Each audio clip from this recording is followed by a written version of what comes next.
l'achat des terrains non titrés. Oui. Légalement au Cameroun, il me semble que ce n'est pas permis. Et pourtant, j'ai l'impression que les gens achètent plus de terrains non titrés dans la pratique que de terrains titrés. Essentiellement à cause du prix. Parce que généralement, quand un terrain n'est pas titré, il est vendu beaucoup plus bas qu'une fois le même terrain titré. Bon. Dans le cas où on est dans un terrain non titré, c'est vrai que ce n'est pas un domaine que l'État... Enfin, ce n'est pas recommandé d'acheter un terrain qui n'est pas titré. Mais quand même, on est dans une discussion ici de toi à moi. Qu'est-ce que tu veux dire à quelqu'un qui veut quand même acheter parce que le prix est vraiment très attractif? Il le fait à ses risques et périls. Mais qu'est-ce que tu veux quand même lui dire de vérifier au moins? Non, il aura les problèmes. Il aura des problèmes, il aura des sérieux problèmes. C'est vrai? Oui, il aura des problèmes. C'est fou quand même. C'est fou. Donc toi, tu déconseilles formellement d'acheter un terrain qui n'est pas titré? Formellement. J'ai entendu des gens dire... Moi, je dirais comme ça. Je parle pour tout le monde ici. Parce qu'il faut dire le vrai du faux. Ça fait des années que j'attends mon titre foncier. Moi, chaque fois que j'ai eu besoin d'un titre foncier, je l'ai eu en quelques mois. Est-ce que je suis chanceux? Que disent les textes? Quels sont les délais raisonnables au-delà desquels il faudrait peut-être s'inquiéter? Parce que j'entends des gens dire, ça fait des années que je n'ai pas mon titre foncier. Et quand j'entends ça, comme ce sont leurs dossiers, je ne peux rien dire. Mais moi, je n'ai jamais connu un titre à titre personnel. J'ai même eu des titres qui sont sortis en moins de 3 mois. D'autres qui sont sortis en 3 mois. Les plus longs que j'ai connus, c'était peut-être 6 mois, mais jamais 1 an. Mais les gens disent qu'ils attendent des titres fonciers depuis des années. Qu'est-ce qui se passe? Le Cameroun ne reconnaît pas encore la double nationalité.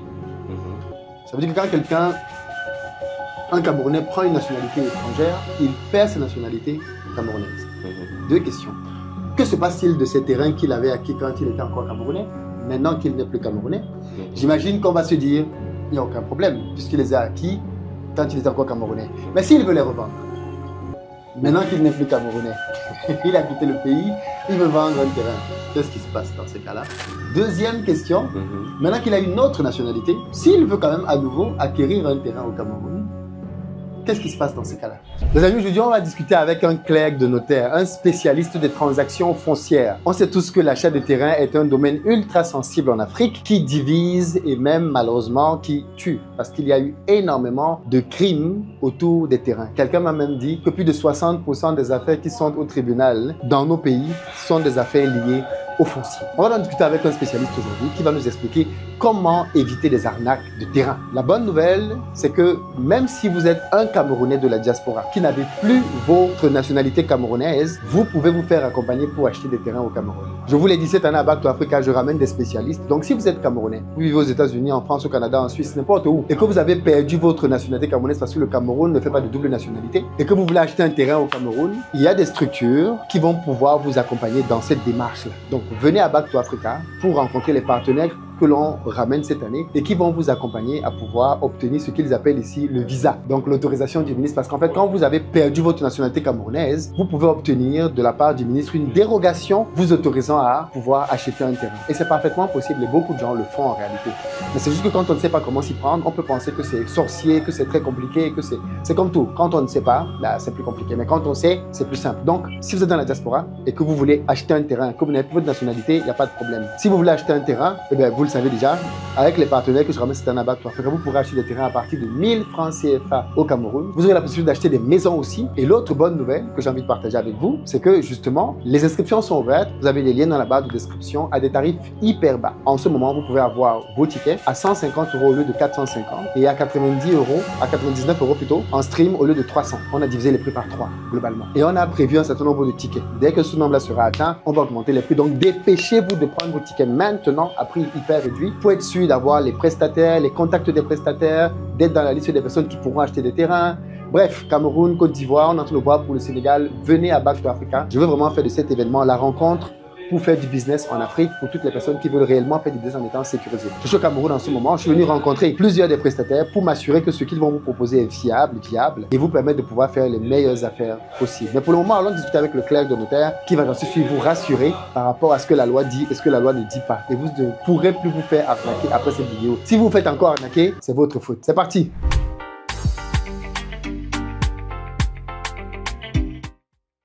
Salut Arnaud. Bonjour Philippe. Comment ça va? Par la grâce de Dieu, tout va bien. Super. Est-ce que tu peux juste commencer par te présenter pour les gens qui ne te connaissent pas encore? D'accord. Bon, moi je suis Maître Nomondiana. Arnaud, bienvenue. Clerc de notaire, près la cour d'appel du centre.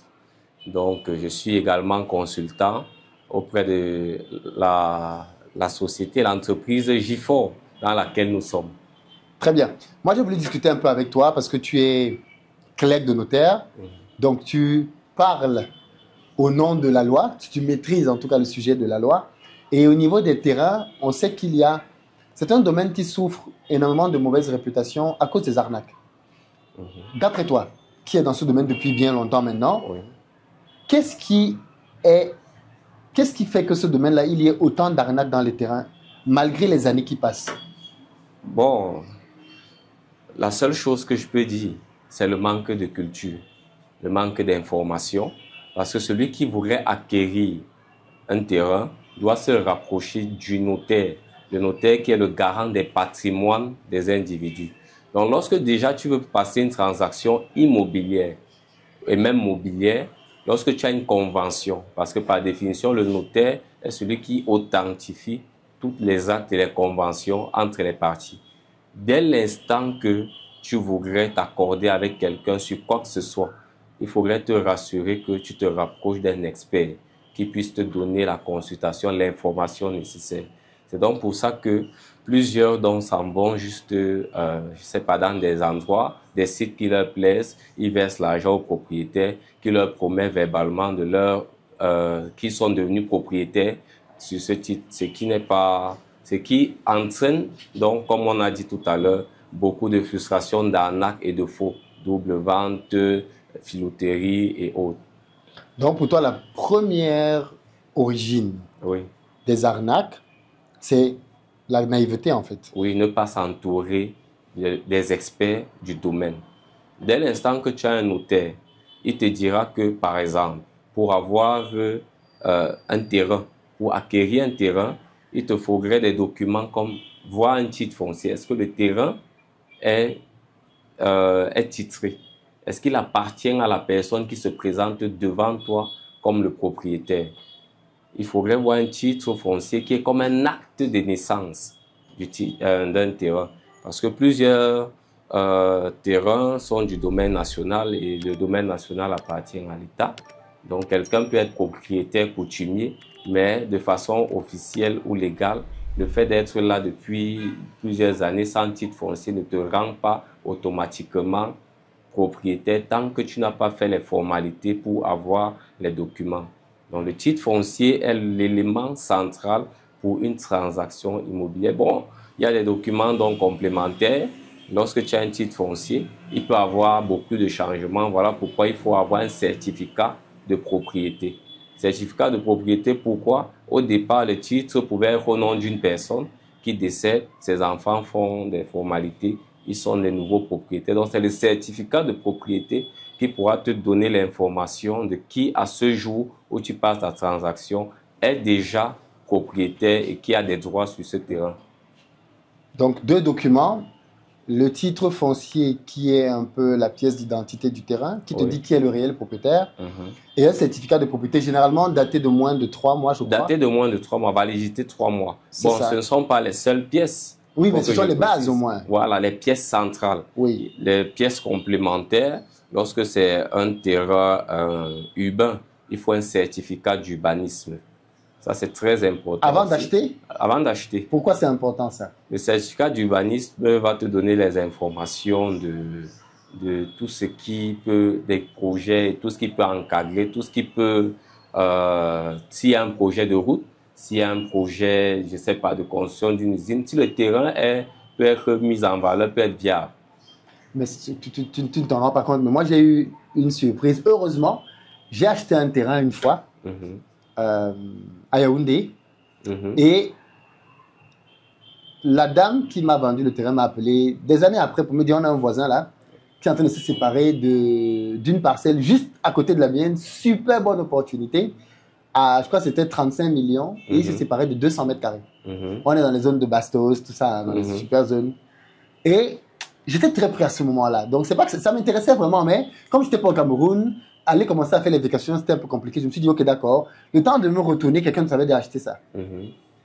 Quand j'ai donc commencé mon projet de construction sur mon terrain, Je me suis rendu compte quand j'ai eu le certificat d'urbanisme, en le lisant simplement, que le certificat disait qu'il n'était pas permis de construire sur un terrain de moins de 250 mètres carrés. Je me suis rappelé que, mais attendez, le terrain qu'on me vendait là était de 200 mètres carrés. Alors que le certificat dit clairement que il faut au moins 250 mètres carrés. Voilà. En fait, le certificat apporte des informations complémentaires sur ce que tu peux réellement faire à cet endroit ou pas. Oui. Est-ce que je peux faire une école sur un espace de moins de 2000 mètres carrés? Oui. Ça, c'est pas possible. Donc, il y a des informations pareilles. Est-ce qu'il y a un projet, je sais pas, d'autoroute? Est-ce qu'il y a une centrale? Est-ce que au niveau de, je sais pas, l'alimentation, la hauteur, l'alimentation électrique? Donc, le certificat d'urbanisme est capital. Bon, à côté de ça, c'est pas peut-être dans les textes qui encadrent le régime foncier domanial, mais lorsque tu vas acquérir un terrain, il y a un élément très important, ça c'est dans la pratique, c'est aller vérifier la mise à jour au niveau du cadastre. Parce que le titre foncier et le certificat de propriété peuvent ne pas avoir toutes les informations. Il peut avoir un dossier technique qui est déjà établi sur un espace, par exemple, de 500 mètres ou 1000 mètres carrés. Et l'information n'est pas encore remontée à la conservation. Donc, il peut avoir un dossier technique que quelqu'un a déjà établi son document. Et toi, tu vois le titre foncier, tu vois le CP, mais tu ne sais pas qu'au niveau du cadastre, il y a déjà quelque chose. Et ça, ça peut se faire dans une double vente. Voilà, double vente, triple vente et plus. Donc ça, c'est vraiment très important d'aller au cadastre pour vérifier si... Oui, parce que maintenant, le cadastre est informatisé au Cameroun. Oui, on tape le réseau géodésique national, la map, on voit chaque espace maintenant a un nom, le nom de son propriétaire avec la superficie. Donc lorsque ces informations-là sont recueillies, nous avons du titre foncier, certificat de propriété, éventuellement certificat d'urbanisme, vérification à la mise à jour. Mais comment se fait la vérification? On va au centre de jeu. Il faut se rapprocher des experts qui entrent dans le réseau et ils regardent toutes les informations avant de donner son aval et pouvoir se faire. Parce que la vente ne commence pas exactement chez le notaire. Ça, c'est juste des vérifications. Ici, là, le notaire donne d'abord l'expertise. Te dit, réunis telle pièce. Mais en réalité, tu viens chez le notaire lorsque tu as déjà ton dossier technique, pas avant. Donc, le notaire est là pour clôturer tout le processus. Mais comment se fait-il donc? J'ai entendu dire, j'ai jamais été témoin, donc je parle pas de... Voilà, je dis bien, j'ai entendu dire, des gens dire qu'ils se sont fait arnaquer en étant allés chez des notaires. Tu as déjà entendu ça? Comment c'est possible? Est-ce que le notaire s'est fait arnaquer aussi? Est-ce que le notaire est complice d'une des parties? Est-ce que c'est des histoires de quartier? C'est pas possible. Bon, c'est des histoires de quartier parce que cette personne-là vont te dire que le vendeur a dit, bon, mon frère, mon cousin, notaire, on l'a amené dans un petit bureau là au quartier. Il n'y avait pas de panonceau de notaire. Ils ne sont pas entrés dans une institution où ils ont vu un panonceau de notaire parce que c'est une activité qui se veut très rigoureuse. Donc, tant qu'il n'y a pas toutes les pièces qui sont réunies, un notaire ne te reçoit pas. Déjà, pour ouvrir le dossier chez le notaire, il te faut avoir toutes les pièces que j'ai citées là. Avant ça, il joue juste un rôle de consultant où il te donne des informations, mais il t'ouvre le dossier lorsque tu as titre foncier, dossier technique et autres. Avant ça, c'est impossible. Donc, les arnaques, c'est parce que on n'a pas vérifié. On a dit, je suis devant le notaire. On n'a pas vérifié s'il est notaire, clerc de notaire, le milieu, l'environnement, dans quel bureau. C'était quelque part dans un coin, en ville ou au quartier. Mais c'était pas... Il faut toujours se rassurer qu'on soit devant, qu'on ait pris des informations de la personne qu'on a en face. Donc, les histoires de j'ai été chez le notaire, on m'a arnaqué, faux. Le notaire n'est pas complice de ces choses-là. Parce que le notaire risque gros. Je me dis, il faut que les gens le sachent. Le notaire risque, enfin, il perd son travail s'il est impliqué dans une... Oui, ça c'est le notaire, s'il a travaillé en marge des textes, il est répréhensible. il peut voir sa responsabilité être engagé. C'est pour ça que je suis dans le domaine. Le notaire et les clercs qui sont ses collaborateurs, qui travaillent pour le notaire, ont une extrême rigueur. Une extrême. Une extrême. C'est comme ça que moi, personnellement, j'ai été formé et c'est comme ça que je vois tous mes confrères. Ceux qui font des arnaques sont ceux qui... Parce que les notaires, ils ne courent pas les rues. Ils ne sont pas très nombreux. Donc, lorsque tu es devant un spécialiste, il ne te recevra pas si tu ne remplis pas toutes les conditions. Alors, l'autre question qui me vient à l'esprit, c'est l'achat des terrains non titrés. Oui. Légalement au Cameroun, il me semble que ce n'est pas permis. Et pourtant, j'ai l'impression que les gens achètent plus de terrains non titrés dans la pratique que de terrains titrés. Essentiellement à cause du prix. Parce que généralement, quand un terrain n'est pas titré, il est vendu beaucoup plus bas qu'une fois le même terrain titré. Bon. Dans le cas où on est dans un terrain non titré, c'est vrai que ce n'est pas un domaine que l'État... Enfin, ce n'est pas recommandé d'acheter un terrain qui n'est pas titré. Mais quand même, on est dans une discussion ici de toi à moi. Qu'est-ce que tu veux dire à quelqu'un qui veut quand même acheter parce que le prix est vraiment très attractif? Il le fait à ses risques et périls. Mais qu'est-ce que tu veux quand même lui dire de vérifier au moins? Non, il aura les problèmes.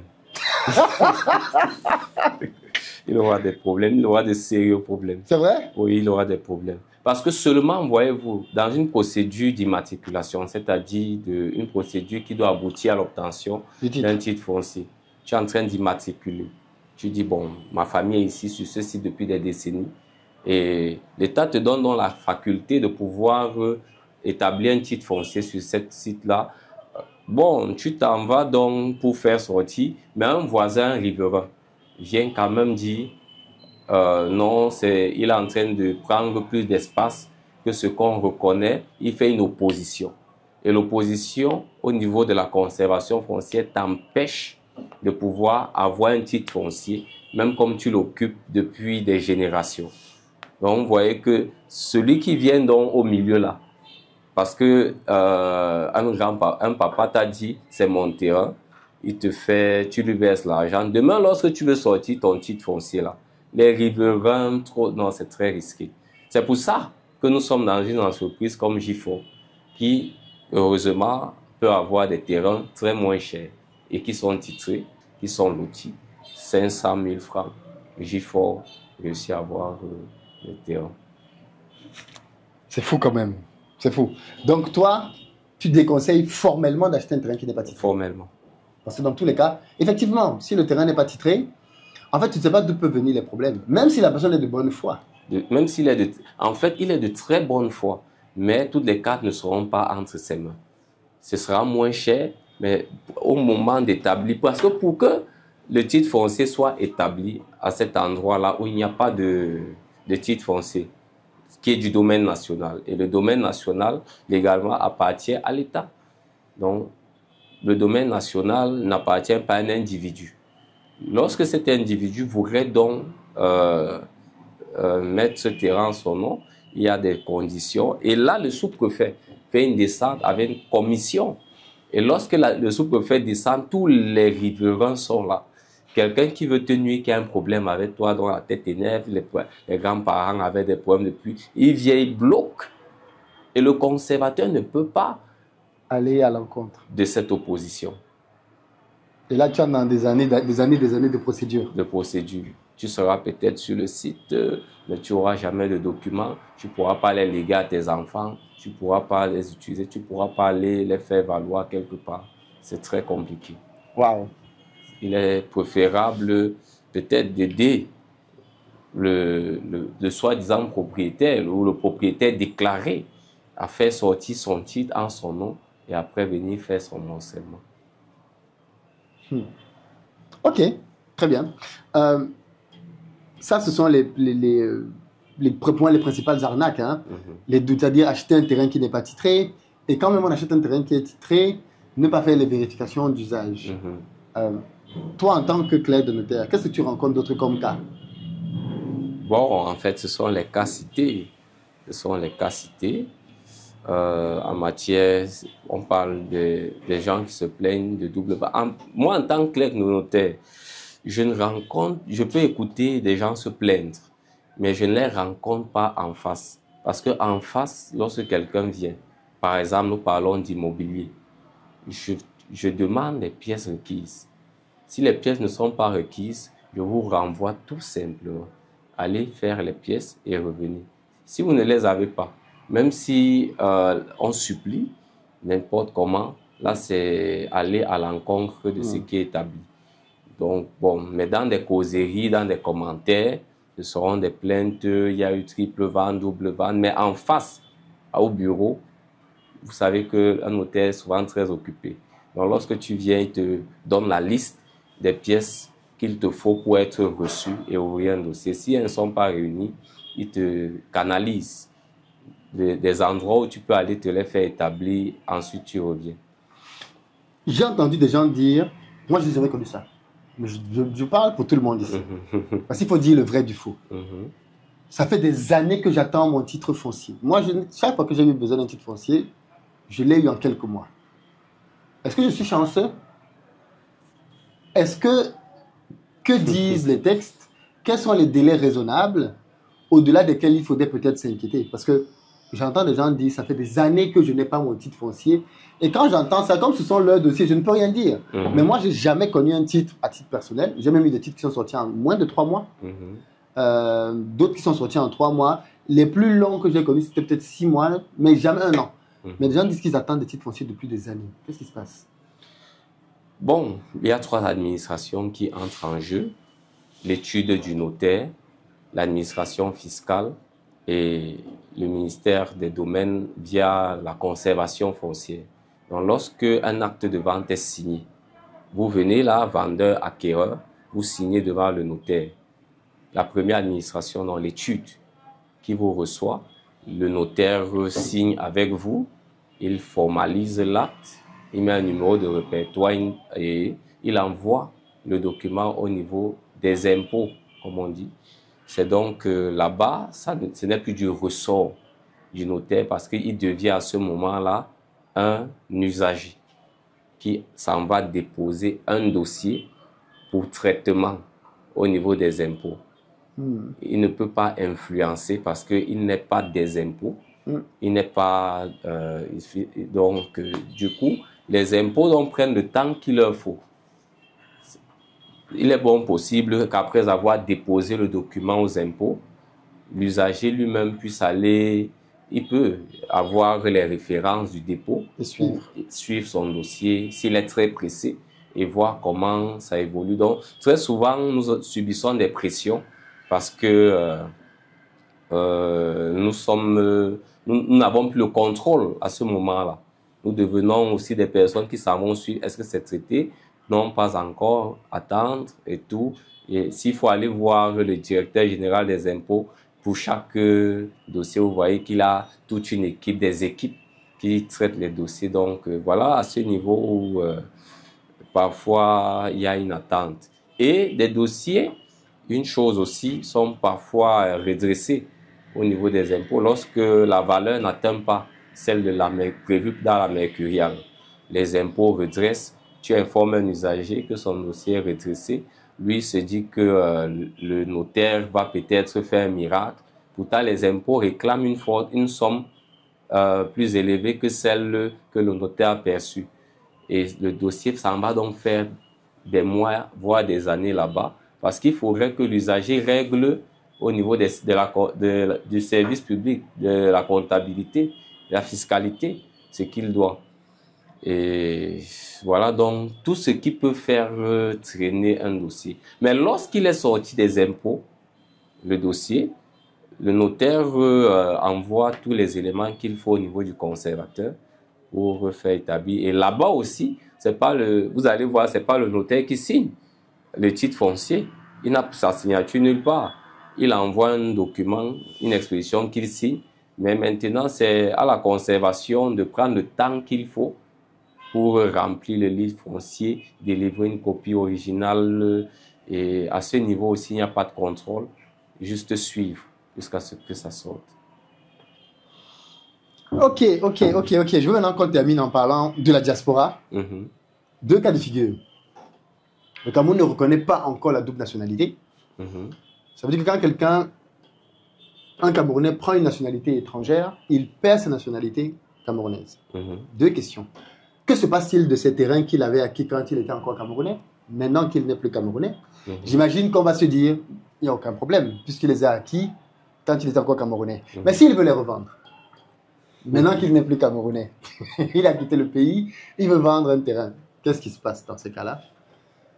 Deuxième question, Mhm. maintenant qu'il a une autre nationalité, s'il veut quand même à nouveau acquérir un terrain au Cameroun, qu'est-ce qui se passe dans ces cas-là?